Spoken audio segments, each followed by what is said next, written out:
Atlas Shepard has spent years of her life hunting the artificial intelligence known as Harlan. Originally engineered to advance humanity.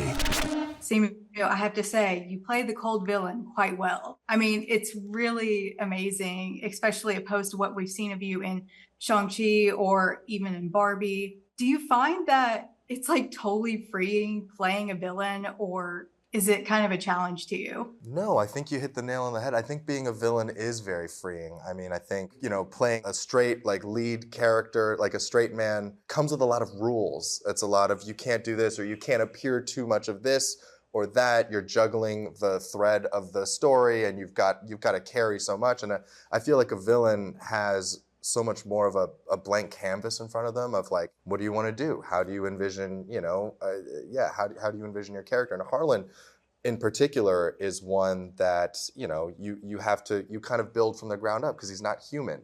And so there's very little that an actor can do. Like, it's not drawing on human experiences. It's kind of building the artifice of, what this being or this artificial intelligence, this robot is meant to be or represent or make someone feel.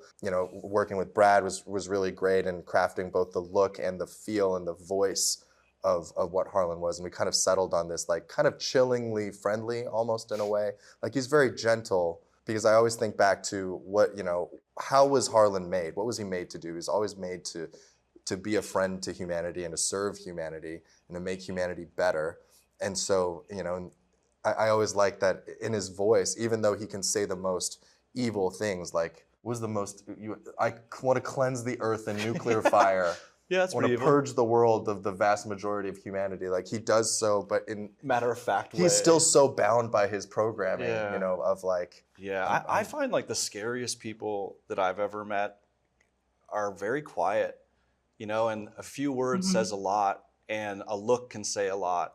And so what I loved about what Simu did is he used that as a superpower. It's like, I don't have to bark. I'm the biggest dog here. I don't have to say a lot. I'm the most dangerous person in this room. And the confidence that comes with that really is something that he nailed. And then on top of that, the icy blue eyes, the mannerisms that were so specific and pointed, like, I thought he nailed that, because I would get chill. I'm having chills right now thinking about it, because I get chills when he'd say like 2 or 3 lines. You're like, oh, that guy can just kill everybody in this room. He doesn't have to say much. So that's the kind of villain I'm always drawn to as well. It's just like, you don't know what they're going to do next. And yeah, I think what Simu did was awesome. And Brad, you take a very interesting approach with this movie by kind of having a neutral stance with AI. I mean, how did you achieve that? I mean, I guess I have 2 kind of answers for that. One is that in most cinema, for dramatic purposes, in the past, they've made AI bad.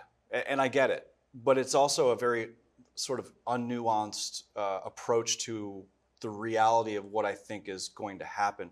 On this movie, we hired a futurist, so he would talk to me about what the environment on Earth would be like, what kind of power sources would be used for these ships, how would they power something like an arc suit.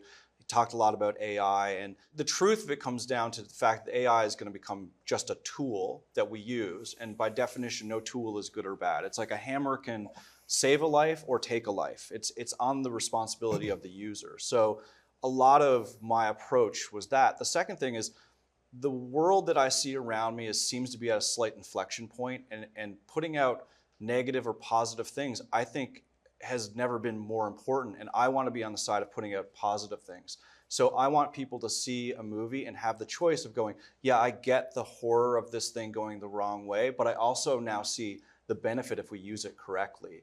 So yeah, that was my sort of approach on how to thematically pin down a very complex idea inside of a movie that's really just here to entertain you and, give you a fun ride. If and when I go, I really hope it's not by hammer.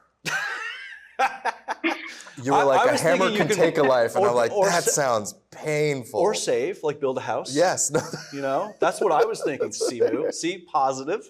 See? I was just thinking, bones break. Like, how many times would you have in order to... One good one? One good one? Yes. I don't know, man. Yeah, maybe.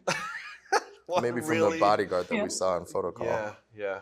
Yes, exactly. That's the guy who's gonna have a hammer. You won't feel a thing. You He'll won't just feel a it'll thing. go That's straight through you. 6'8" gigantic guy. Oh my God! We just saw the largest human being I've And if he ever had a laid hammer, eyes on. I would run.